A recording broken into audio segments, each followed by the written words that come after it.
Dulu orang-orang kafir Mekah, karena mereka penyembah berhala, penyembah Tuhan-Tuhan yang banyak, itu memprotes. Mereka memanggil tentu masih Muhammad, belum ya Rasulullah. Muhammad, kamu mengajak ke Tuhan berapa? Rasulullah menjawab, ke Tuhan yang satu. Lalu mereka bertanya, Muhammad, urusan kita ini banyak, problem kita banyak. Tuhan banyak saja tidak bisa menyelesaikan, apalagi satu Tuhan.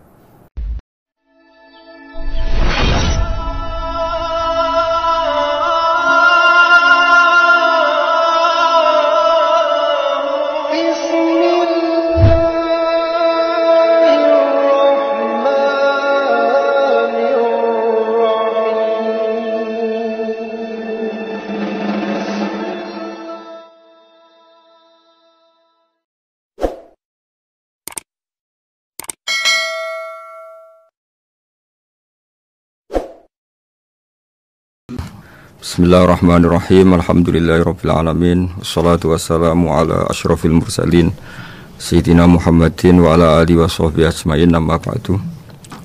Sahabat Indonesia yang kami hormati, berikut kita mulai kajian tafsir yang dikeluarkan oleh UII. Mari kita mulai dengan surat Al-Baqarah. Bismillahirrahmanirrahim. Alif lam mim dzalikal kitabul la raiba fihi hudal lil muttaqin. Di sini diterjemahkan Alif lam mim ini termasuk ayat-ayat yang oleh para ulama dianggap mutasyabihat. Artinya kita tidak boleh memaksakan maknanya. Kita cukup iman bahwa itu dari Allah Subhanahu wa taala. Ini termasuk ayat-ayat yang kita percaya bahwa ada makna yang diinginkan Allah, tapi kita tidak perlu menduga-duga apa sepersisnya makna itu. Dzalikal kitabul la raiba fihi, kitab ini tidak ada yang diragukan. Hudal lil muttaqin, petunjuk bagi mereka yang bertakwa. Sahabat Indonesia yang kami cintai, yang kami hormati, muttaqin dari kata kerja ittaqa yattaqi ittiqaan. Maknanya adalah menjaga diri. Ada 3 kelas muttaqin dalam terminologi para ulama, istilah yang dikeluarkan para ulama. 1, muttaqin orang yang menghindari perilaku syirik atau perilaku kekafiran. Sehingga menurut para ulama, apapun faseknya seorang mukmin, apapun kelirunya orang mukmin, misalnya pernah mencuri, pernah korupsi, pernah apa saja, masih dianggap mukmin karena dia masih bertauhid la ilaha illallah Muhammadur Rasulullah. Ini muttaqin yang paling kelas pokok, kelas bawah. Kemudian ada muttaqin kelas kedua, yaitu mereka yang menghindari dosa besar tapi tidak bisa menghindari dosa kecil. Misalnya bisa menghindari dosa zina tapi dia bisa menghindari dosa melihat perempuan yang bukan mahramnya, yang bukan halal bagi dia. Ketiga muttaqin paling ideal, yaitu menghindari dosa besar, juga menghindari dosa kecil, bahkan menghindari sesuatu yang tidak penting. Ini yang dalam terminologi ulama disebut para wali atau para ulama, yaitu yang dalam ayat ala inna awliya Allahi la khaufun alaihim wa lahum yahzanun. Ini penting kami jelaskan kelas-kelas muttaqin supaya bahwa mukmin tidak pernah keluar dari status iman meskipun dia pernah melakukan satu kesalahan besar. Karena yang dikatakan mukmin adalah siapapun yang meyakini kebenaran risalah Muhammad, risalah yang dibawa Muhammad, berarti dia mukmin. Soal dia melakukan dosa atau apa saja itu menjadikan dia fasik, tapi tidak keluar dari status mukmin. Ini yang dimaksud dalam sebuah hadis, man qala la ilaha illallah dakhalal jannah. Siapapun yang pernah melafadzkan la ilaha illallah iman, maka dia pasti nanti masuk surga. Kemudian ada beberapa pertanyaan dari para sahabat dengan masa lalu orang itu yang macam-macam. Nabi tetap menjawab meskipun dengan masa lalu yang macam-macam. Sebab itu perlu dikaji serius. Sebagaimana ada yang ditafsir Sawi bahwa Muttaqin itu dari kata kerja ittaqo yattaqi ittiqoan atau ittaqo yattaqi taqwan. Ini maknanya orang yang menjaga diri. Tentu menjaga diri ini ada yang kelas premium, kelas sempurna. Jadi sesuatu apa saja yang bahaya kita jaga, termasuk dosa kecil, melakukan hal yang tidak penting. Ada orang mukmin yang hanya bisa menjaga dari dosa kekafiran, dosa kemusyrikan. Ini pun dengan segala kesalahannya masih ada kemungkinan dimaafkan Allah. Karena Allah pernah berfirman, innallaha la yaghfiru ayyushraka bihi wa yaghfiru ma duna dzalika liman yasha. Allah tidak akan memaafkan dosa syirik, tapi Allah masih bisa memaafkan atau masih berkenan memaafkan dosa di luar syirik. Kemudian yang perlu dimengerti oleh sahabat Indonesia adalah makna la raiba fihi. Ini yang perlu kami ungkap, bahwa Al-Quran ini tidak ada keraguan padanya. Tidak ada keraguan, ini yang mudah kita teliti karena kita orang Indonesia. Mungkin rasa-rasa sastra Arab enggak kental.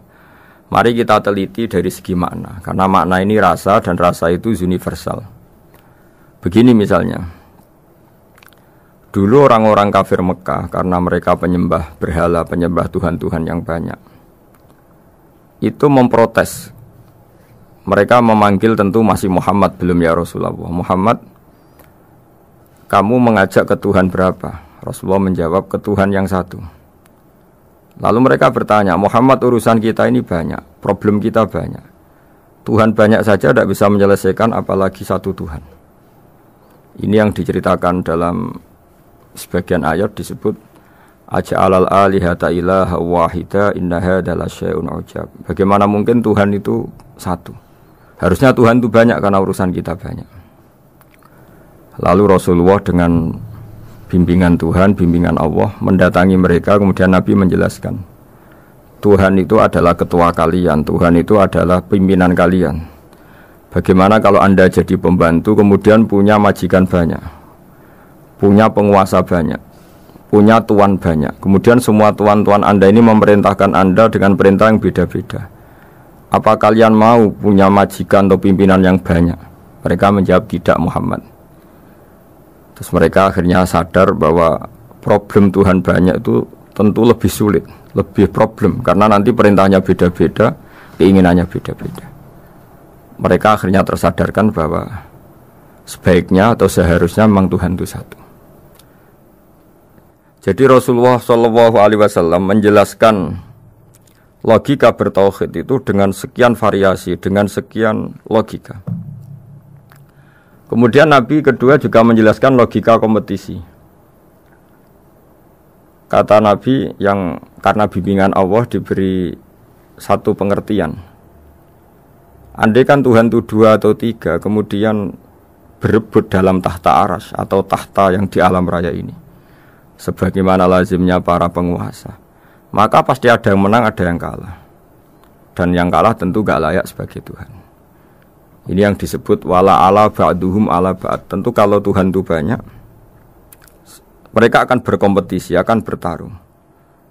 Dan pasti pemenangnya ya satu, karena memang layak jadi Tuhan tetap satu. Sadarlah bahwa orang-orang kafir Quraisy, orang-orang kafir saat itu sadar pentingnya bertauhid. Ketiga, Nabi juga menjelaskan tauhid secara ilmu logika. Begini para pendengar. Kalau dalam teori ilmu tauhid yang agak jelimet dijelaskan begini. Jika ada 2 Tuhan, maka alam raya ini enggak menjadi alam. Logikanya adalah 2 Tuhan ini bisa kamu katakan sama-sama kuat. Ketika sama-sama kuat kemudian ingin menciptakan langit, yang satu ingin menciptakan bumi, yang satu menolak menciptakan bumi misalnya, atau yang satu ingin menciptakan langit, yang satu menolak ingin menciptakan langit. Kemudian ternyata bumi ini terbukti wujud. Logika awam adalah yang berhasil menciptakan bumi berarti Tuhan, yang gagal atau kudrohnya gagal, kemampuannya gagal tidak bisa menciptakan bumi, gagal menjadi Tuhan. Ini logika awam. Logika ini pun kita terima. Tapi kalau menurut logika ahli tauhid, ahli pakar-pakar logika, cara berpandangan begini. ketika Anda mengatakan ada dua Tuhan yang sama-sama kuat, kemudian terbukti yang satu mampu menciptakan bumi, yang satu tidak, bahasa Anda mengatakan sama-sama kuat ini sudah batal dari awalnya, karena terbukti bahasa Anda salah, sama-sama kuat ternyata yang satu tidak mampu. Sehingga ada dalam pikiran orang-orang ahli tauhid mengatakan membayangkan Tuhan saja itu enggak kebayang, karena turunan kata ini pasti selalu salah. Karena tadi misalnya dikatakan andai kan ada dua Tuhan, kemudian yang satu mampu menciptakan bumi, yang satu tidak. Padahal Anda tadi bilang sama-sama kuat, ternyata terbukti yang satu tidak kuat. Berarti kata Anda sama-sama kuat ini salah. Ini pula yang diajarkan Rasulullah lewat bimbingan Allah, lewat wahyunya yang disebut Lau kana fihi ma alihatun illallahu la fasadata. Karena kalau ada dua Tuhan pasti kamu sifati sama-sama kuat. Ternyata sifat sama-sama kuat ini batal demi hukum, karena ternyata yang satu tidak mampu menciptakan bumi. Atau kamu sifati dua Tuhan ini sama-sama lemah. Itu tidak mungkin lagi, karena ternyata bumi ini terbukti wujud. Pasti penciptanya ini tidak yang sangat kuasa. Jadi logika-logika tauhid sedemikian dibangun oleh Rasulullah lewat bimbingan Allah Subhanahu wa taala. Logika keempat supaya kita iman dan tambah kuat imannya adalah logika yang mudah dicerna oleh kebanyakan orang atau yang bisa diindra. Begini misalnya dalam sebuah ayat di surat Al-Kahfi, kemudian di awal surat Al-Ahqaf, kemudian di sebagian surat At-Tur ada penjelasan begini. Ketika Rasulullah mengajak manusia menyembah Allah, kemudian orang-orang kafir tanya, lalu Tuhan kamu siapa Muhammad? Tuhan saya adalah Allah menciptakan langit bumi. Terus mereka berandai-andai, ada Lata, ada Uzza, ada Manat, ada Hubal. Itu Tuhan-Tuhan kami. Terus Rasulullah bertanya, apakah Tuhan-Tuhan yang kamu sembah itu memberi kontribusi saat langit dan bumi diciptakan? Mereka menjawab, tidak Muhammad, itu Tuhan-Tuhan yang kami bikin. Begitu juga asumsi tentang Tuhan-Tuhan yang lain. Apakah Isa ikut menciptakan bumi atau menciptakan langit? Tentu jawabannya tidak. Karena Isa lahir di bumi, orang tahu tanggal lahirnya, tahu tahunnya, dan sebelum ada Isa juga sudah ada bumi. Sehingga untuk menetapkan tauhid, berkali-kali Quran tanya, Amman khalaqas samawati wal ardu, siapa sih yang menciptakan langit bumi? Siapa sih yang menurunkan air dari langit? Siapa yang mengatur ini, itu, ini, itu? Akhirnya mereka menjawab, itu semua Allah Muhammad. Begitu juga kemungkinan setan misalnya. Setan itu fisik atau makhluk atau apa saja yang tidak kita lihat. Kemudian setan itu lewat rayuannya, lewat tipu dayanya ingin disembah. Kata Allah menjelaskan ini, Ma asyadduhum khalqas samawati wal ardi wala khalqa anfusihim. Kamu tidak perlu takut sama setan atau apalagi menuhankan setan. Setan itu tidak yang punya reputasi menciptakan langit dan bumi. Bahkan setan tidak bisa menciptakan dirinya sendiri. Ini menjadi pengetahuan bagi kita betapa bagi pakar-pakar tauhid, ahli tauhid, ketika setan nyatanya diusir dari surga, itu pun versi mereka. Versi mereka pun mengatakan seperti kita bahwa setan itu diusir dari surga dan ya keluar dari surga. Kalau setan itu Tuhan, tentu diusir gak mau, karena di surga itu nikmat. Ketika setan diusir dari surga ya keluar, dia juga jadi makhluk yang hina dina. Berarti dia tidak punya kekuasaan, bahkan pada dirinya sendiri. Dipaksa keluar dari surga ya keluar, dipaksa menjadi ahli neraka jadi ahli neraka, dipaksa jadi apa saja juga dia akan jadi seperti yang dipaksakan. Ini menunjukkan bahwa setan adalah tahta kudratillah, tahta qahrillah, tahta satwatillah, bahwa setan pun dalam kendali kekuasaan Allah. Makanya Allah mengatakan kamu tidak usah menyembah setan, tidak usah nurut sama setan. Setan itu lemah sekali, karena faktanya dia tidak bisa memaksakan keinginannya. Ini yang oleh Allah disebut dalam firman-Nya, inna kaidas syaitani kana dhaifa. Setan itu lemah sekali. Ini perlu saya sampaikan ke para pendengar Unisia bahwa bertauhid itu ada sekian logika. Logika kelima adalah logika orang awam. Awam sekali.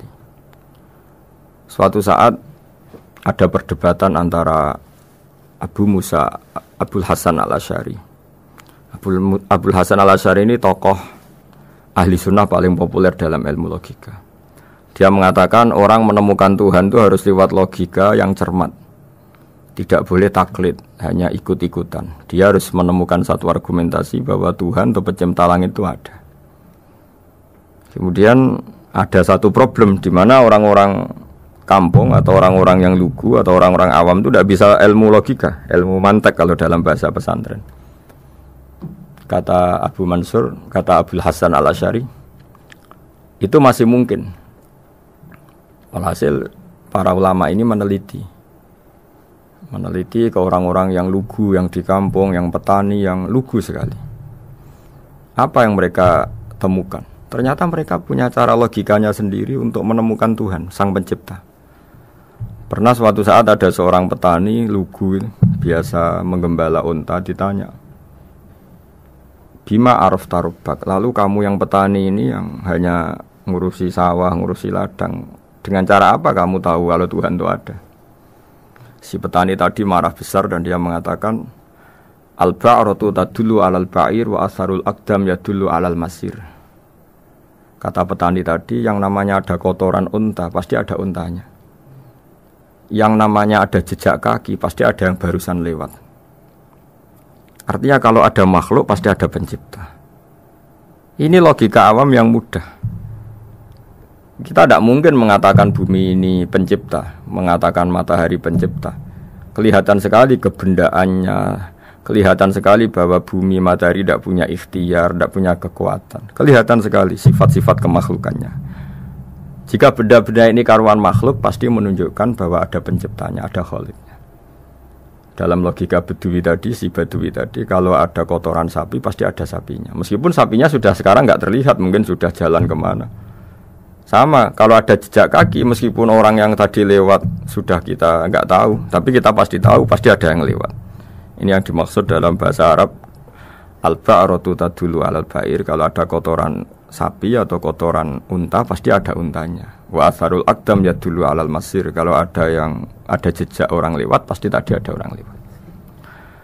Nah, semua metode ini digunakan semua oleh Rasulullah. Logika yang bagi intelektual, logika bagi kaum awam, logika bagi kaum menengah, ya tidak awam, tidak intelektual. Semuanya digunakan, semuanya jadi media untuk memastikan bahwa logika tauhid ini logika pilihan, logika yang benar-benar logika.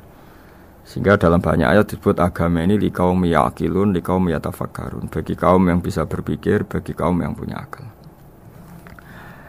Lalu kemudian kami teruskan alladzina yu'minuna bil ghaibi. Ini kata ghaibi bukan kayak dalam bahasa Indonesia misalnya setan atau hantu disebut barang gaib. Kata ghaibi dalam bahasa Arab adalah perbandingan atau lawan kata dari al-musyahad yang bisa disaksikan langsung lewat indera. Kita orang mukmin iman bahwa surga ada, padahal kita tidak pernah melihat surga. Kita mukmin iman bahwa neraka ada, padahal kita belum pernah melihat neraka. Ini sesuatu yang maghoba anil absor, yang mata kita tidak melihat, fisik kita tidak menyentuh. Kita pun iman. Asal sesuatu itu mansus, ya, dikatakan secara eksplisit oleh Quran dan hadis. Kalau dalam bahasa usul fikih disebut al-mansus. Ciri mukmin diantaranya adalah yang paling pokok alladzina yu'minuna bil ghaibi. Iman dengan sesuatu yang enggak kelihatan. Lalu kemudian para ulama cara pandang beda-beda. Bedanya bukan karena mereka bertentangan enggak, tapi ini menurut kelas rasa yang berbeda-beda. Bagi orang-orang sufi, ya, Allah itu tidak bisa dikatakan al-ghaib, sesuatu yang enggak kelihatan. Karena Allah itu begitu jelas, az-zahir. Kata orang sufi, Allah itu zahir. Begitu juga dalam Asmaul Husna disebut Allah itu az-zahir, begitu jelas. Karena orang yang akalnya mapan, hatinya mapan, melihat satu lemari yang bagus, pasti langsung mensifati bahwa pembuatnya adalah orang yang hebat. Orang yang melihat mobil mewah atau pesawat yang canggih, pasti kepikiran pertama adalah pasti pembuatnya canggih. Sehingga eksistensi pembuat pesawat itu adalah orang hebat, itu langsung tertanam ketika melihat pesawat itu hebat. Bagaimana mungkin seseorang ragu akan kehebatan pembuat pesawat ketika melihat detail-detail pesawat? Pasti langsung kepikiran kalau pembuatnya itu hebat. Memutuskan bahwa pembuat pesawat hebat itu tidak harus ketemu yang membuat, juga tidak harus melihat. tapi akal kita pasti meyakini pembuatnya itu hebat. Berarti keputusan menyimpulkan bahwa pembuatnya hebat adalah az-zahir begitu jelas. Begitu juga langit dan bumi, matahari semuanya tertata rapi. Air dengan fungsi manfaat yang sebegitu hebat, oksigen, semua tanaman, buah-buahan. Meskipun kita tidak pernah melihat Tuhan, tapi akal kita, nurani kita pasti berkeyakinan dan tahu betul pasti pembuatnya itu zat yang super hebat, super bijaksana. Sehingga dalam kategori ini Allah tidak bisa dikatakan suatu yang enggak tersentuh, yang enggak terjangkau. Allah itu az-zahir begitu jelas. Sehingga di antara Asmaul Husna disebut az-zahir. Sebab itu saya menganjurkan, atau saya punya saran bahwa alladzina yu'minuna bil ghaibi itu contoh paling mudah itu kayak surga, kayak neraka. Kalau Allah sendiri itu az-zahir, mudah diketahui. Karena tadi orang yang melihat pesawat canggih pasti saat itu juga berkeyakinan dan itu pasti benar, pasti pembuatnya juga canggih. Nah, di sini disebut alam raya ini ayat, semuanya itu bukti kekuasaan Allah.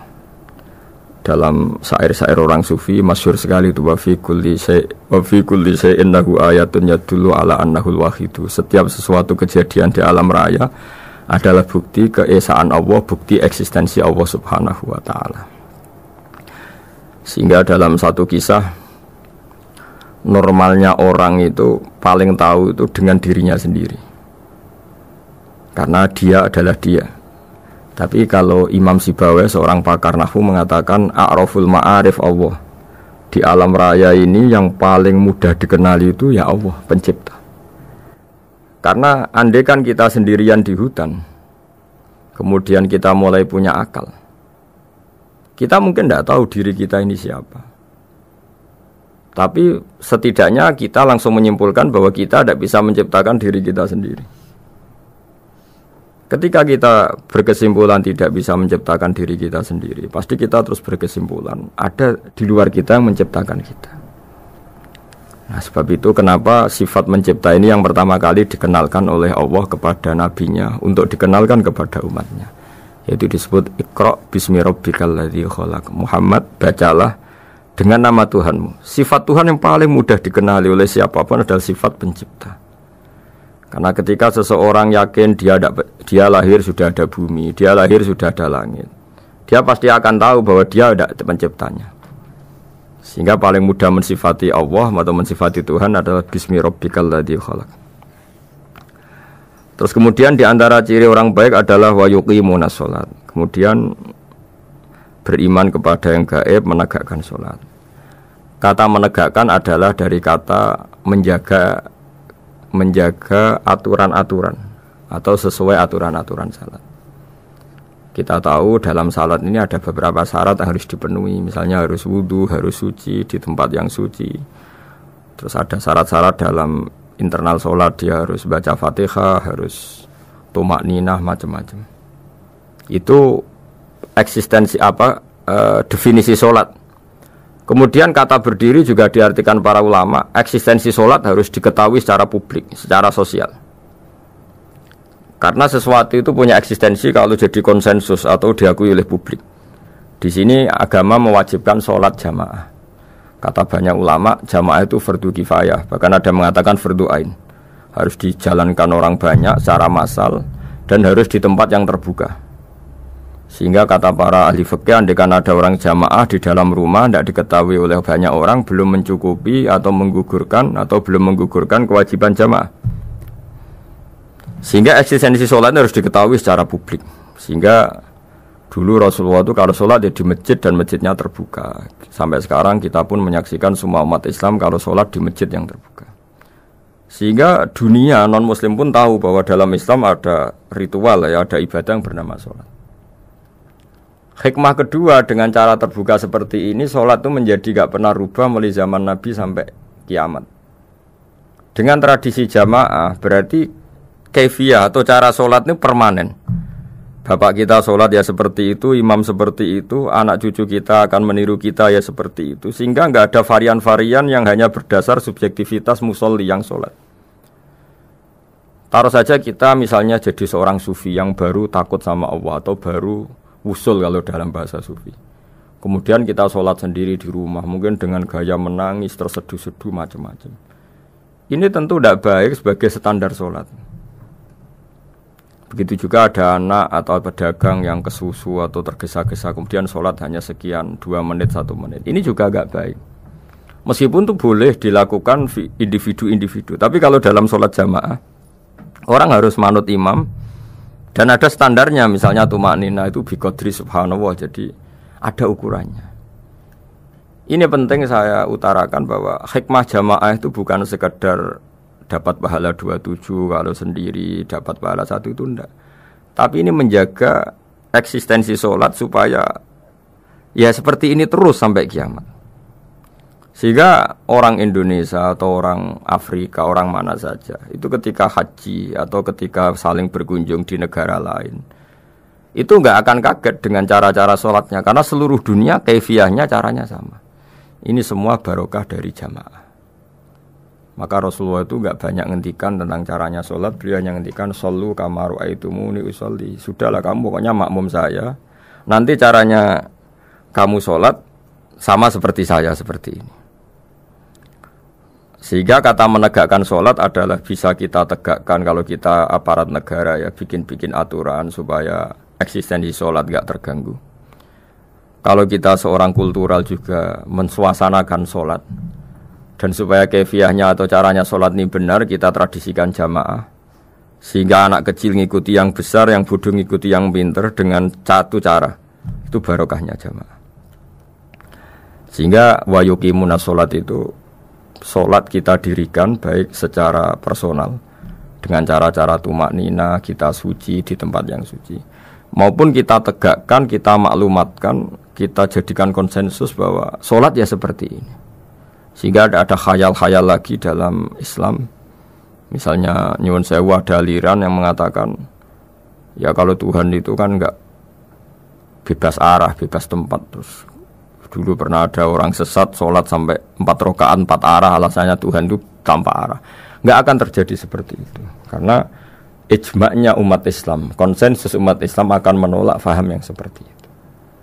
Jadi saya mohon sekali, ini pentingnya jamaah. Dengan jamaah maka caranya sholat, cara meyakini madhab kiblat dan sebagainya terjaga ila yaumil qiyamah, sampai hari kiamat. Terus sifatnya orang mukmin lagi, wa mimma razaqnahum yunfikun, dan menafkahkan sebagian rezeki yang kami berikan. Ya ini termasuk zakat, sedekah. Jadi ada sebuah riwayat mengatakan inna fil mali haqqon, harta itu ada haknya, yaitu zakat. Tapi ada juga saran inna fil mali haqqon siwa zakat, di luar keharusan zakat juga ada hak-hak kita untuk memberikan sebagian rezeki kita. Taruh saja misalnya saya punya uang 10 juta. Secara nisab zakat belum sampai 1 nisab, karena 1 nisab itu sama dengan nilai 84 gram emas. Itu kalau diuangkan, kalau 500 ribu ya sekitar 42 juta. Tapi kita sebelum punya 1 nisab pun tetap ada keharusan mengeluarkan sebagian. Yaitu tentu dalam fikih kita wajib mengeluarkan uang untuk anak kita, untuk istri kita. Itu yang wajib-wajib. Kemudian ada sosial, kita nyumbang masjid, nyumbang yatim piatu, macam-macam. Sehingga kata para ulama, ciri utama mukmin diantaranya adalah melakukan zakat, baik zakat yang fardu maupun zakat yang sunat. Karena kata zakat itu dimaknai fardu, sebetulnya definisi para ahli fikih untuk membedakan zakat yang wajib dengan sedekah. Tapi sebetulnya zaman dulu enggak ada seperti itu. Zakat itu maknanya bersihkan harta. Sedekah dari kata sedekah bukti benarnya iman. Jadi sedekah dari kata dari kosakata sedekah yasduqu sidqan, sesuatu yang membuktikan kita loyal, itu disebut sodak. Kita nikah, mas kawin di bahasa Arab kan sodak, dari kata sedekah juga. Kita bukti iman, loyal, kita sedekah. Bukti bahwa kita teman akrab disebut siddiq atau sodik. Kalau dalam bahasa Arab teman namanya juga sodik, karena cara bertemanan secara benar, secara loyal.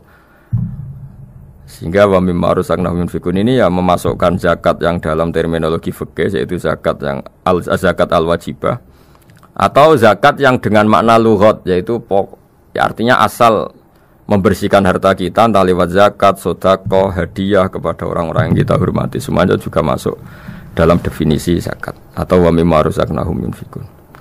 Kemudian sifat terakhir dari orang muttaqin adalah walladzina yu'minuna bima unzila ilaika wa ma unzila min qablika bil akhirati hum yuqinun ulaika ala hudam mir rabbihim wa ulaika humul muflihun.